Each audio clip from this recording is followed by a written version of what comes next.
Bienvenue dans le MAG, votre rendez-vous quotidien sur School TV, de l'orientation à la citoyenneté en passant par la santé et le bien-être. 30 minutes pour décortiquer un thème clé en rapport avec l'éducation. Et puis, comme chaque jour, focus sur une initiative. Et aujourd'hui, c'est avec Agathe Delannoy. Bonjour Agathe. Bonjour Alix. C'est parti pour le sommaire, c'est la semaine du bonheur à l'école. Si vous n'en avez jamais entendu parler, cette initiative est née en 2020 sur l'idée du laboratoire Bonheur de Cergy. Si ce n'est pas beaucoup plus clair, ne vous en faites pas. On vous dit tout grâce à l'éclairage de deux actrices clés de cette semaine inédite. Et cette année, la semaine du bonheur est placée sous le thème du vivre ensemble. Nous verrons plus concrètement comment le thème se décline dans les écoles. C'est dans un instant. Et dans ta loupe, Agathe, de quoi nous parles-tu ?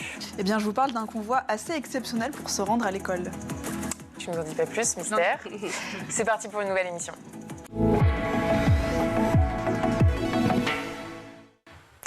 Et avec nous en plateau, Vanessa Duchâtel, vous êtes cofondatrice et directrice générale de l'association Scolavie.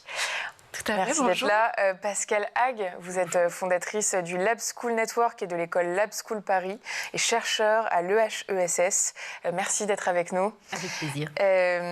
Vanessa, pour commencer, que fait votre association ? Alors l'association Scolavie, c'est une structure qu'on a créée il y a bientôt 5 ans avec Laure Reynaud, qui est une ancienne enseignante. Je suis moi-même économiste et j'étais spécialisée dans l'évaluation des politiques éducatives. Et notre association a pour but que chaque enfant en France, quel que soit son milieu social, puisse pleinement développer ce que l'on appelle les compétences psychosociales à l'école. Alors souvent, on les connaît plutôt sur le nom de soft skills, peut-être que ça vous parle, aux compétences socio-émotionnelles. Et en fait, ces compétences, ce sont des compétences transverses qui nous aident à traverser les défis de la vie personnelle, mais également scolaire et professionnelle. Alors très concrètement, c'est apprendre à avoir confiance en soi, apprendre à connaître ses émotions pour pouvoir se ressourcer dans celles qui sont agréables et réguler celles qui le sont moins. Apprendre à gérer son stress, savoir développer son esprit critique, qui est un sujet particulièrement important à l'aune de l'IA et de la transformation économique qu'on commence à vivre. C'est apprendre à demander de l'aide, à travailler avec les autres. Et en fait, tout ce set de compétences, donc qui sont des compétences cognitives, émotionnelles et sociales, ont un impact absolument déterminant sur la réussite des enfants, sur leur réussite à l'école, puis leur réussite professionnelle. Elles ont également un impact très important sur leur santé psychologique et physique. Et puis d'un point de vue macro, ces compétences, elles participent fortement à la réduction des inégalités sociales et des inégalités de genre. Parce que quand vous êtes une petite fille, si on vous a appris à savoir vraiment ce dans quoi vous êtes doué, ce dans quoi vous avez envie d'aller, vous avez beaucoup plus de chances de vous émanciper de vos conditions de genre. Et pareil pour un enfant qui est dans des milieux sociaux défavorisés. Donc voilà ce pourquoi on œuvre. Et nous, notre but, c'est vraiment de participer à la transformation de l'école en coopération avec l'éducation nationale et avec ceux qui y travaillent tous les jours. Et pour ce faire, on fait du plaidoyer, de l'accompagnement des professionnels de l'éducation et de l'évaluation de notre impact. C'est eux ce sont les écoles qui font appel à vous ? Oui, tout à fait. Donc on travaille avec les écoles du premier et du second degré. Soit elles font appel à nous directement, soit parfois ça peut venir de l'académie ou de la collectivité qui entoure ces établissements. Et on vient au sein des établissements former les équipes pédagogiques à travers des conférences, des ateliers, des journées de formation sur le terrain. Et on sait ce qui motive individuellement les établissements, Alors en fait, souvent ça part de besoins dont on entend beaucoup parler dans l'actualité en ce moment. Ça peut être des problématiques sur le vivre ensemble dont on va parler, des difficultés de climat scolaire, soit au sein de l'équipe des professionnels, soit au sein des élèves avec lesquels ils collaborent, des sujets rattachés au harcèlement, au stress beaucoup des élèves, au niveau scolaire aussi. Ça, je pense que ce sera intéressant qu'on en parle, mais c'est vraiment un levier très efficace pour permettre aux enfants d'être motivés, d'apprendre à apprendre. Donc ça, c'est vraiment les 3-4 je dirais, sujets majeurs qui font appel à nous. Et en complément de ces interventions sur le terrain, on leur propose de ne pas s'arrêter là et de leur offrir toute une communauté de pairs et d'entraide à laquelle ils vont avoir accès via une plateforme qu'on a développée, sur laquelle ils trouvent d'autres parcours de formation en e-learning, sur laquelle ils vont également trouver tout un tas de ressources théoriques et pratiques, des jeux, des outils dont on va parler, je pense, aujourd'hui, parce que certains sont présents dans la semaine du bonheur à laquelle Pascal nous a associés. Et enfin, ils trouvent justement cette communauté avec des webinaires animés par nos formateurs et nos formatrices, un forum d'échange, etc. Voilà. Et Pascal, qu'en est-il du Lab School Network? Alors, le Lab School Network, c'est un réseau international. Une Lab School, c'est une abréviation pour laboratoire, laboratory. Et donc, c'est un réseau international d'écoles qui sont adossées soit à une équipe de chercheurs, soit à un département d'université, et dont les premières ont été créées à la fin du 19e siècle. Donc, ce n'est pas une idée nouvelle. En revanche, en France, c'est la première, la Lab School que j'ai créée en 2017, était la première école qui était destinée vraiment à travailler de manière systématique. Qu'est-ce qui a motivé la création de ce lab? Alors, le motif, c'était un constat. Moi je suis chercheur, je travaille principalement sur le bien-être à l'école, sur les compétences psychosociales. Et le constat que finalement les chercheurs découvrent beaucoup de choses, font énormément de recherches qui ne sont pas transférées sur le terrain parce qu'ils écrivent des articles que les enseignants n'ont pas le temps de lire. Et en même temps, les enseignants font des choses formidables dans les classes qui parfois passent inaperçues des chercheurs parce qu'ils travaillent beaucoup en laboratoire ou avec des protocoles préétablis. Et l'idée d'une école où chercheurs et enseignants peuvent travailler au quotidien, les chercheurs peuvent répondre à des questions des enseignants, mais aussi voir des choses qu'ils n'auraient pas forcément imaginées par ailleurs.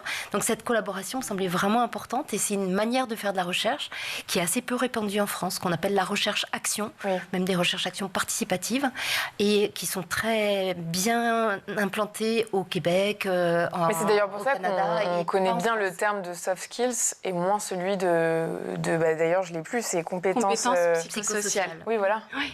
C'est bien le signe que c'est pas quelque chose de très répandu en France. Non, c'est encore assez innovant. Alors, d'un point de vue mondial, il y a une recherche vraiment assez prolifique sur le sujet depuis une quarantaine d'années, en psychologie, en économie, en sciences de l'éducation, en sciences cognitives également. Et en France, ça fait 15-20 ans que ça fait une apparition vraiment timide. On l'a vu arriver dans les programmes scolaires en 2006. Et puis là, les choses se renforcent. Et on a un référentiel de langage et de pensée commun uniquement depuis 2022. C'est Santé publique France, donc le ministère de la Santé qui l'a sorti, et donc qui lui a choisi ce terme de compétences psychosociales. Mais par exemple, même des chercheurs en économie en France vont parler plutôt de compétences socio-comportementales et pas forcément de compétences psychosociales. Voilà. Et alors, pour en revenir au cœur du sujet de notre émission, c'est quoi le bonheur à l'école?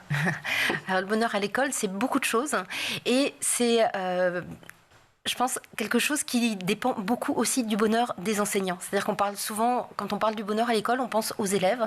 Et finalement, un enseignant qui est en souffrance, qui n'est pas lui-même heureux et pas dans des conditions qui lui permettent de bien exercer son métier, ne va pas être heureux. Donc l'idée pour nous, c'est, avec Scholavie, aussi de travailler sur le bien-être et aussi le développement même des compétences psychosociales ou sociales et émotionnelles des enseignants pour leur permettre de nouer des interactions les plus sereines, les plus constructives possible avec les élèves. Et le bonheur, il a aussi deux dimensions principales. Il y a une dimension qui est cognitive. On parlait de compétences cognitives tout à l'heure, c'est-à-dire de se dire de quoi j'ai besoin pour me sentir bien, d'apprendre à reconnaître ses émotions, les identifier, pouvoir les verbaliser. Et puis, une composante émotionnelle qui est comment on se sent spontanément sans avoir à réfléchir. Et comment est-ce qu'on mesure ? Il y a beaucoup de questionnaires et les questionnaires qui existent, il y en a qui ont été faits en France, il y en a qui ont été faits à l'étranger, sont un peu fastidieux à faire passer parce que ça suppose d'aller faire en pratique, d'aller faire passer des questionnaires dans les classes, d'avoir des chercheurs pour les analyser.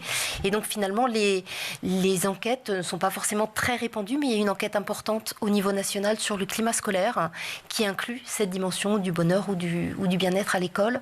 Notre propos à nous, entre Scholavie et le Lab School Network, c'est pas forcément de le mesurer, mais c'est de contribuer à donner des petits outils. C'est vraiment une goutte d'eau dans l'océan d'initiatives, et heureusement, il y en a de plus en plus, de donner des outils qui sont faciles à mettre en place, qui sont appuyés sur la recherche. Et donc, on a, pour ce faire, produit un petit livret qui s'appelle le livret de la semaine du bonheur à l'école. Oui, on va y revenir plus en détail. Vous proposez tout un panel d'outils. Exactement. Les enseignants nous disent souvent, nous, on a envie, mais on ne sait pas par quel bout commencer. Et être enseignant, c'est beaucoup de travail. Et donc se former et prendre le temps d'aller lire des articles, chercher des ressources, lire des livres, c'est pas forcément évident. Donc l'idée, là, est un peu de proposer des séances clés en main avec un tout petit éclairage sur la recherche. Que dit la recherche? Qu'est-ce que c'est? Pourquoi c'est important à l'école? Et après, les outils principalement développés par Scholavie qui sont mis à disposition gratuitement, évidemment. Ouais, toutes nos ressources sont gratuites. Mais c'est vrai, juste pour rebondir, le mot de bonheur, bonheur pour cette semaine, il a un côté un peu peut-être provoque. Enfin, je ne sais pas si c'est le mot que tu aurais employé aussi, Pascal, mais c'est aussi parce que c'est un mot qui accroche. Nous, ce qu'on mesure plus en général, c'est effectivement les notions de climat scolaire, de bien-être. Le bonheur, c'est une notion peut-être plus philosophique qu'on peut débattre, mais on trouvait que c'était plus accrocheur que la notion de bien-être. Et bien-être qu'on arrive à atteindre en travaillant sur les compétences psychosociales. Ça fait partie. Il y a de nombreuses conditions au bien-être. Il y a aussi le fait d'être dans des bâtiments éclairés, chauffés correctement. Enfin, il y a la dimension matérielle. Et après, le facteur principal de ce que montre la recherche, c'est quand même la qualité des interactions enseignants-élèves et la qualité des interactions entre élèves. Donc, c'est un levier vraiment important et sur lequel la formation peut jouer énormément. Mais quel lien est-ce qu'on peut faire entre compétences psychosociales et motivation scolaire ? Alors ça, c'est une excellente question par rapport à la motivation. C'est une relation qui est double. C'est-à-dire que parfois, on imagine qu'il faut être bien pour être motivé et que la motivation va être facteur de réussite. Et en fait, ça fonctionne aussi dans l'autre sens. C'est-à-dire que c'est l'enfant, lorsqu'il voit qu'il arrive à travailler, à avancer, à progresser, que sa motivation est renforcée. Et pour la motivation, il y a 3 grands facteurs. La recherche parle de 3 facteurs qui sont liés à ce qu'on appelle le bien-être psychologique, qui sont le sentiment d'autonomie, c'est-à-dire d'avoir une certaine latitude décisionnelle. Ça ne veut pas dire pouvoir faire tout et n'importe quoi, n'importe quand, parce que ça peut être insécurisant aussi d'avoir trop de liberté, mais une certaine possibilité de décider, par exemple à l'école, avoir un plan de travail où à un certain moment, ils peuvent choisir entre faire d'abord des maths ou d'abord du français, ou être associé, avoir son mot à dire dans un conseil d'élèves. Enfin, il y a plein de pratiques que nombre d'enseignants mettent déjà en place qui peuvent nourrir ce premier besoin. Il y en a 2 autres, et après Oui, non, allez-y, bien sûr. Donc le besoin d'autonomie, le sentiment de compétence, justement d'être valorisé, qui n'est pas forcément lié aux compétences objectives, mais au fait de recevoir des feedbacks qui permettent d'avancer, des retours de l'enseignant ou des retours des camarades qui permettent d'avancer même si on fait des erreurs, parce que c'est avec l'erreur qu'on peut apprendre. Et le troisième est le sentiment d'intégration sociale, de se sentir à sa place dans le groupe. Donc même si on est un peu différent, savoir qu'on a tous des forces et tous des choses à améliorer et apprendre à les découvrir, ces forces, et à les valoriser au sein du groupe. Et alors, donc ça, ce sont les axes sur lesquels repose cette semaine ces besoins psychologiques du bonheur. Quelle forme est-ce qu'elle prend concrètement qui peut participer? Où est-ce que ça se passe Eh ben, ça se passe partout en France.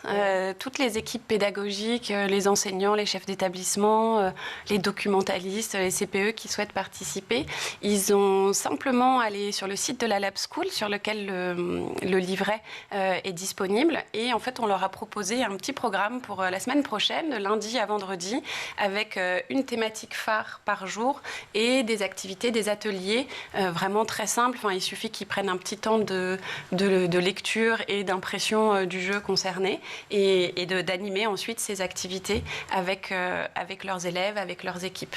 Ce qui est intéressant aussi dans ce projet, c'est que c'est des choses qu'ils vont pouvoir faire en interclasse. C'est pas uniquement forcément un prof avec ses élèves, c'est aussi des temps un peu communs qui vont pouvoir être animés dans la bibliothèque, pendant les heures de vie de classe, etc. Et est-ce que vous intégrez d'autres parties prenantes, les parents Alors les parents peuvent être intégrés, il y a une grande liberté, c'est-à-dire c'est laissé à l'appréciation de chaque établissement, et ce qu'on espère évidemment, c'est que l'expérience soit suffisamment concluante pour qu'ils aient envie de continuer par la suite. La semaine du bonheur à l'école, ça devrait être tout le temps en fait, ça ne devrait pas être juste une semaine par an, et donc ils ont la possibilité d'associer les parents s'ils le souhaitent. Ils ont la possibilité aussi de faire venir des intervenants. On a à Scolavie, il y a des formateurs, et l'idée est vraiment que chaque établissement puisse s'approprier les outils. On a aussi les livrets des années précédentes sur des thématiques différentes qui sont toujours disponibles pour qu'il n'y ait absolument rien de coercitif, mais que ça contribue à une dynamique et puis peut-être à constituer aussi une communauté par la suite. Et peut-être, Vanessa, je te laisse. Oui, que ce soit un point d'entrée. En fait, l'idée vraiment pour nous, c'est de leur proposer quelque chose de très prémâché, leur dire voilà, on vous a concocté un petit programme qu'on a voulu le plus simple. Et il est très exhaustif, ce livret. Alors moi, je ne l'aurais pas dit exhaustif, mais tant mieux si c'est l'impression que franchement, moi, je le vois comme une sorte d'inventaire d'activités du bonheur, quoi. Et ouais, plein de petites activités, comme disait Pascal, dans lesquelles ils peuvent piocher selon leurs affinités. Ça, c'est hyper important. Il ne faut évidemment pas se sentir contraint de tout faire. L'idée, c'était qu'il y ait assez de variété pour choisir, mais que ce soit un point d'entrée, un point de découverte, en fait, de cet univers des compétences psychosociales et qu'ils aient l'occasion, en fait, de toucher du doigt pendant quelques jours de l'impact positif que ça peut avoir dans les relations qu'ils ont avec leurs élèves entre eux, enfin, tous ces éléments dont on vient de parler. Et qui continuent l'aventure avec nous, en fait, ensuite, suite à cette semaine du bonheur. Nous, on a effectivement toute une communauté d'enseignants qui est auprès de nous depuis 5 ans, qui grandit de plus en plus. Et donc, si l'aventure, la semaine du bonheur, vous plaît, si vous la suivez la semaine prochaine, on vous propose de continuer avec nous. Chez Scolavie, toutes nos ressources sont gratuites. Donc, vous pouvez ensuite télécharger tous les outils depuis notre site. Notre plateforme est gratuite également. Il suffit de cliquer sur notre site, rentrer votre prénom, votre adresse mail, et vous avez accès au parcours de formation, aux webinaires gratuits. Vous allez avoir des séances de questions-réponses avec d'autres profs. Donc un message important qu'on souhaite faire passer chez Scolavie pour les profs, c'est que vous n'êtes pas seul, en fait. Si vous avez envie d'aller découvrir ces sujets, si vous avez besoin d'être davantage accompagné, en fait, on est là. Toutes les semaines, il y a des webinaires avec nous, on répond aux questions, on peut venir dans votre établissement. Il y a toute une communauté de pairs et d'autres apprenants qui peut être là autour de vous. Et si on rentre un peu plus en détail, pour plus de concret, dans les outils que vous proposez, typiquement, il y a un axe, c'est la régulation émotionnelle.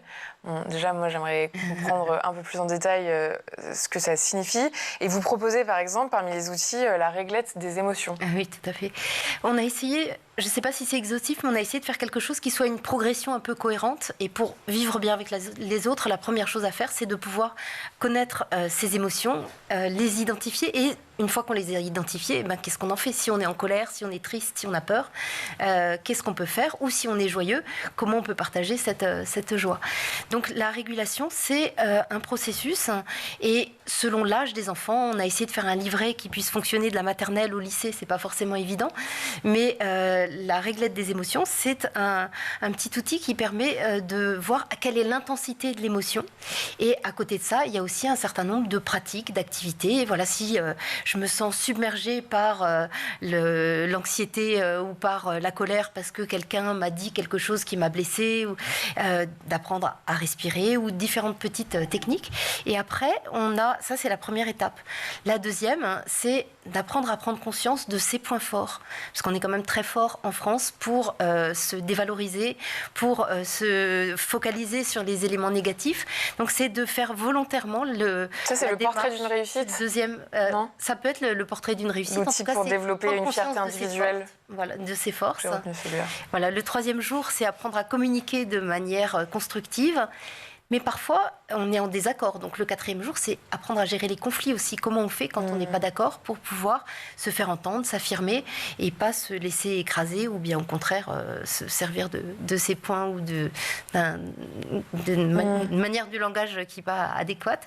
Et le dernier, parce que la recherche montre que ça fait du bien aussi bien aux personnes qui l'expriment qu'aux personnes qui la reçoivent. C'est l'expression de la gratitude. Donc voilà, c'est un petit peu la progression qu'on propose. Oui, c'est complet et c'est même assez ludique. J'ai retenu notamment le jeu des 7 familles. Le jeu des 7 familles. Ça, ça répond à quelle problématique?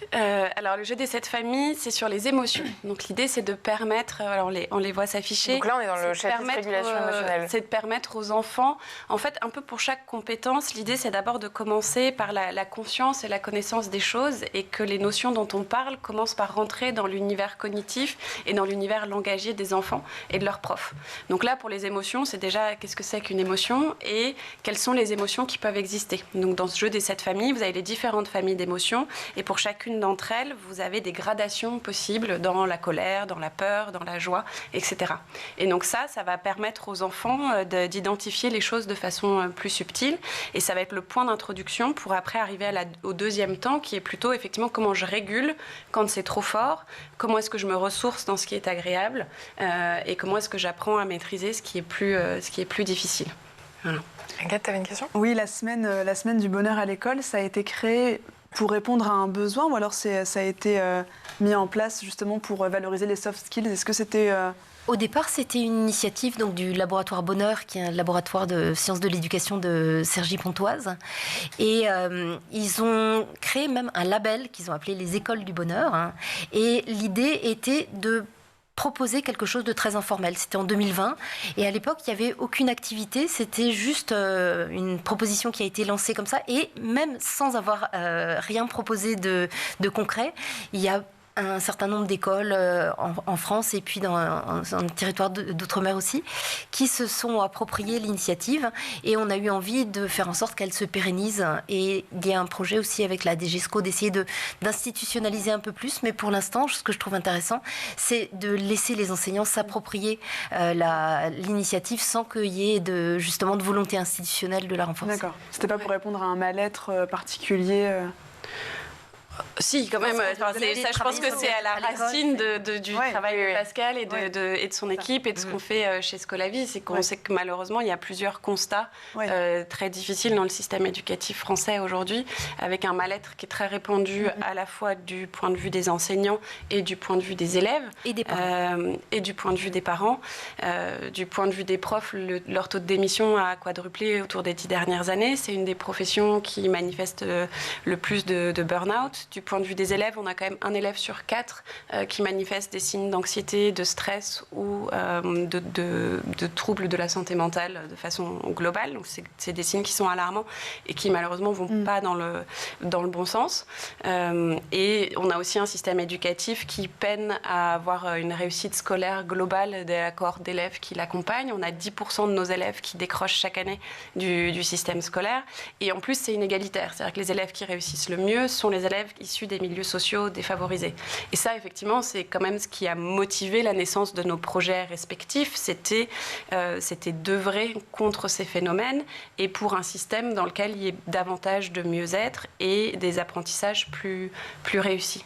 Voilà. Ce que l'on croit profondément, mais parce qu'il y a 50 ans de recherche derrière nous, c'est que plus le climat scolaire sera apaisé, plus on apprendra aux enseignants et aux élèves à savoir qui ils sont, ce dans quoi ils sont bons, comment être avec les autres, plus ils auront les bonnes conditions pour apprendre et pour réussir. Pascal a évoqué un peu les grandes thématiques de la semaine. Il y a toute une partie qui est ce dont on a un peu plus parlé là, qui est les émotions, les forces, la gratitude. Donc, savoir aussi développer ses forces, les choses positives. Et elle a parlé aussi de la capacité à être avec l'autre. Et ça, c'est des compétences qui sont fondamentales dans un système scolaire où il y a énormément de harcèlement. Ça, on sait que c'est un vrai sujet et où il y a, on le sait, beaucoup plus d'accès à l'information, mais parfois à la désinformation. Et donc, c'est vraiment important que nos enfants apprennent à développer leur esprit critique, apprennent à développer leur capacité à communiquer et à comprendre l'autre. Et à comprendre l'autre quand il n'est pas d'accord avec soi. En fait, comment je fais pour parler avec vous? On n'a peut-être pas les mêmes opinions, mais en fait, c'est OK. Mais il faut qu'on apprenne à les partager et à faire, s'écouter. Et après, à savoir faire la part des choses entre différents niveaux d'information. Voilà. Ne bougez pas, c'est l'heure de la loupe.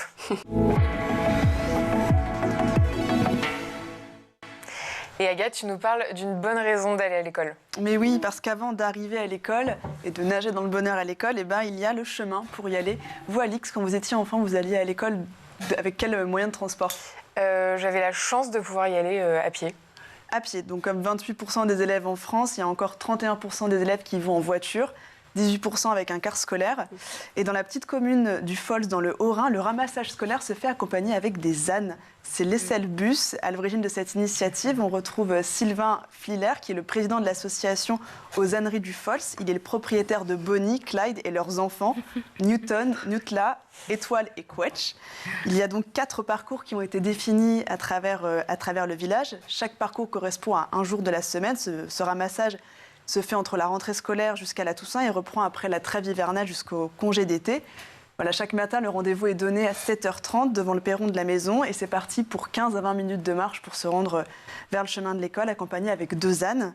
Ça a été mis en place en 2017. Les enfants sortent bien plus vite du lit et sont de moins en moins malades. Ils sont évidemment bien plus motivés pour aller à l'école. Et contrairement à ce qu'on pourrait croire, l'âne est extrêmement docile. Je propose d'écouter Sylvain à ce sujet-là. En ce qui concerne les ânes, ce sont des animaux curieux, ce sont des animaux qui adorent la compagnie humaine et qui ressentent énormément les choses. Et quand ils sont en face d'un enfant ou d'une personne en situation de handicap, ils ont énormément d'empathie pour l'être humain. Je dirais même les ânes ont plus d'empathie pour l'être humain que l'être humain n'en a pour ses propres congénères par moment. Donc oui, c'est pour le bénéfice des ânes, bien sûr. Mais les ânes ne travaillent que quand ils sont disposés à le faire. Les jours où ils n'ont pas envie, on ne les utilise, entre guillemets, on ne les utilise pas, on ne les contraint pas. D'accord ? Du côté des enfants, l'effet du contact des animaux avec les enfants, pour l'exprimer de façon générique, je trouve que ça les ancre dans le vivant, ils ont un peu les pieds sur terre. Donc si j'ai bien compris Agathe, il s'agit vraiment de créer un rapport mutuel. Exactement, l'idée de cette association, c'est vraiment de faire de la médiation par l'animal, puisque les animaux ont de nombreux effets positifs sur les enfants. Ça les aide à être moins anxieux, moins stressés, se sentir moins seuls. Il y a vraiment une idée de responsabiliser l'enfant aussi lorsqu'on le fait marcher à côté de l'animal. Et tout ça l'aide aussi à se sociabiliser avec les autres. Pascal, petite question, est-ce que rapprocher les animaux auprès des jeunes publics dans les écoles, c'est souhaitable ? C'est une chose qui se fait de plus en plus, de même que l'école dans la nature, aller le plus possible rapprocher les enfants de la nature, et en particulier nos petits citadins dans les grandes villes. Et après, je pense qu'il y a un certain nombre de précautions à prendre, s'assurer qu'il n'y a pas de problème d'allergie et ce genre de choses. Mais il y a différentes écoles qui ont un hamster, qui a un chat. Ça se fait de plus en plus, effectivement. Je voulais revenir sur l'outil qui sert à développer la fierté individuelle, le portrait d'une réussite. Oui. Est-ce que déjà vous pouvez nous en dire un peu plus ? Et j'ai une question, est-ce que vous pensez que c'est typiquement français le fait de ne pas assez développer la fierté chez les enfants ? Oui, je crois que en tout cas, c'est français. Il y a d'autres pays qui peuvent avoir ces caractéristiques-là, mais c'est vrai que culturellement, il semblerait qu'il y ait quelque chose d'assez culturel dans la manière dont on se construit intellectuellement et socialement en France. Mais ça change depuis 10 ans et nous, on œuvre fortement là-dessus parce que plus on connaît ses forces, plus on sait ce dans quoi on est bon, plus on sait se valoriser et puis valoriser les autres, les copains, les parents, la famille et se soutenir. Et plus on va collectivement s'accompagner et individuellement réussir à choisir son orientation, à performer à l'école et à performer dans le travail. Il n'y a pas de honte, en fait, à être fier de ce que l'on réussit. Et donc, c'est quoi, typiquement, ce portrait d'une réussite ? C'est aider les enfants on parlait tout à l'heure un peu de la conscientisation des choses. Et là, on est là-dedans. C'est vraiment conscientiser. Si j'ouvre les yeux, que je regarde ma journée, que je regarde ma semaine, ma période scolaire, qu'est-ce que je peux dire que j'ai réussi ? Alors, souvent, au début, c'est un peu dur. On n'ose pas trop, on tâtonne. Et donc, c'est d'accompagner l'enfant pour qu'il arrive à identifier quelque chose. J'ai réussi à faire cette activité-là alors que j'avais peur. J'ai fini tout mon devoir alors que j'étais stressée. J'ai aidé ma petite sœur pour ceci ou pour cela. Et après, une fois qu'on a identifié la réussite, c'est un peu de décomposer qu'est-ce qui fait que c'est une réussite. Voilà. Quelles sont les forces auxquelles j'ai fait appel ? Quelles sont les difficultés que j'ai rencontrées ? Qui m'a aidé pour accomplir cette réussite ? Parce qu'en fait, dans la vie, on ne fait rien seul. Tout est toujours affaire de collectivité. Donc, ça aide les enfants aussi à identifier qui est autour d'eux pour les soutenir dans leur quotidien. Et en fait, ça permet d'ancrer les choses. Ils vont mieux s'en souvenir et ils vont pouvoir ensuite les remobiliser plus tard dans leur quotidien et souvenir. Ah ben ok, je me souviens, ça j'avais réussi, ça avait été dur, mais en fait je sais le faire. Ou ah ben je me souviens, Pascal, elle m'avait aidé pour travailler ça, peut-être que je peux l'appeler face à cette difficulté, etc. Plus on apprend à être conscient des choses et à les nommer, plus on va pouvoir ensuite les développer et s'en emparer de façon positive. Et aujourd'hui, les outils que vous avez mis au point, proposés dans votre livret, ils sont... N'importe quel enseignant peut les utiliser tout à fait. Tant qu'il a le mode d'emploi. Et aussi, est-ce qu'il peut utiliser les outils individuellement ? C'est-à-dire, est-ce qu'il y a un process à suivre dans l'utilisation des outils ou est-ce qu'il peut prendre un peu de ci, un peu de ça, faire à sa guise ? Il peut tout à fait faire à sa guise. Alors, nos outils sont complètement gratuits, ils sont en open source, ils sont disponibles sur notre site internet scolavi.fr. Pascal les connaît bien parce qu'elle fait partie de notre conseil scientifique et tous nos outils sont validés par notre conseil scientifique. D'un point de vue de la recherche, c'est-à-dire vérifier qu'on est à jour de tout ce que l'on peut savoir sur comment l'enfant apprend et comment est-ce qu'il développe ses compétences. Et d'un point de vue pratique et pédagogique, dans notre conseil scientifique, la moitié des membres sont des enseignants et qui nous valident qu'effectivement c'est correctement expliqué, que les consignes sont claires et que ça correspond à leur quotidien de classe. Quels sont les retours que vous avez depuis la mise en place de la Semaine du Bonheur ? Ils sont extrêmement enthousiasmants, quoi. Nous, on est toujours très émus de ce qu'on entend, mais on entend vraiment des profs qui nous disent que ça a créé quelque chose de nouveau dans leur dynamique avec les élèves. Certains qui nous partagent aussi le fait que ça crée une dynamique nouvelle dans l'équipe et qu'en fait, c'est souvent une difficulté préalable qu'on entend, c'est j'ai pas le temps, c'est ça va être trop difficile. Et en fait, ceux qui arrivent à tenter une première fois, ils se rendent compte qu'en fait, ça s'intègre pleinement dans leur quotidien. Et après, nous, c'est notre rôle chez Scolavie, c'est vraiment de proposer des choses qui vont être le plus clé en main possible pour les profs. Donc, pour finir de répondre à votre question sur ce qu'ils peuvent faire à leur guise, ils peuvent tout à fait faire à leur guise. Il y a une 50aine d'outils, ils peuvent les choisir par thématique, par cycle, et chaque outil a un mode d'emploi. Donc, qui vous dit quelle est la recherche derrière et comment organiser votre classe, combien de temps ça va vous prendre pour qu'ils aient le moins de boulot possible.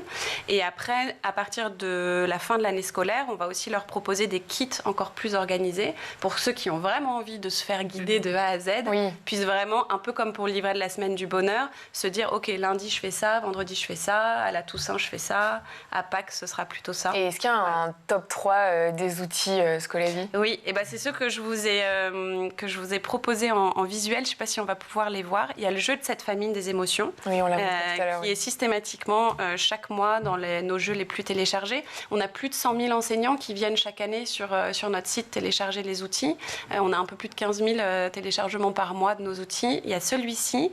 Il y a le jeu autour des forces qu'on a déployé pour la maternelle, l'élémentaire et le secondaire. Qu'est-ce que c'est ? Alors c'est un jeu, donc en fait il y a 24 forces qui sont reconnues universellement par la recherche, partagées par les êtres humains, donc parmi lesquelles la confiance en soi, la générosité, le travail d'équipe, etc.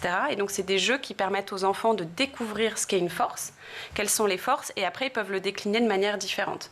Ils peuvent choisir de développer une force pendant la semaine, ils peuvent s'en offrir les uns aux autres autour de la classe, ils peuvent faire un mur des forces dans le fond de la classe ou un arbre des forces, et au terme de la semaine ou de la journée, on va accrocher une force qu'on a utilisée, et puis même collectivement, on peut regarder ce qu'on a développé.